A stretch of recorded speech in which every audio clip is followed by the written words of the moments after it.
اللي بيحصل عيب، اللي بيحصل. احنا النادي الاهلي، احنا النادي الاهلي، فين يا جماعه؟ فين الصفقات النهارده 22؟ ما عملناش، ما اتكلمناش. اتكلمنا في مليون واحد. فلان الفلاني جاي من الصين، فلان الفلاني جاي من اسبانيا، ده احنا جايبين مهاجم عالمي، ده احنا جايبين مهاجم عايز 80 مليون الف جنيه، عايزين مهاجم عايزين 80 مليون دولار، عايزين مش عارف. فين بقى الصفقات دي؟ يعني فين الكلام؟ فين الكلام؟ ما عرفناش نخلص في ولا صفقة.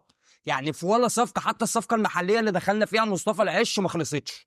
يعني حتى مصطفى العش لما كابتن محمود الخطيب بيبو اللي اداريا بوظ النادي حرفيا، هو وشله الانس اللي حواليه، لما يجي يكلم نجيب ساويرس يقوم جاي: لا والله معلش يا فندم، اسفين لحضرتك، لو عايز وحدات خد، بس احنا ما بنطلعش مصطفى العش. مصطفى العش عايزه اعاره، خده اعاره، لكن بيع مفيش بيع. ليه بقى حضرتك؟ عشان حضرتك متردد، عشان حضرتك طب نجيب محلي، طب نجيب مصطفى العش، طب نكلم محمد ربيعه، طب نكلم مش عارف ايه، طب نأيد علي معلول، طب ما نأيدش علي معلول، طب نجيب، طب نخلي، طب نسوي.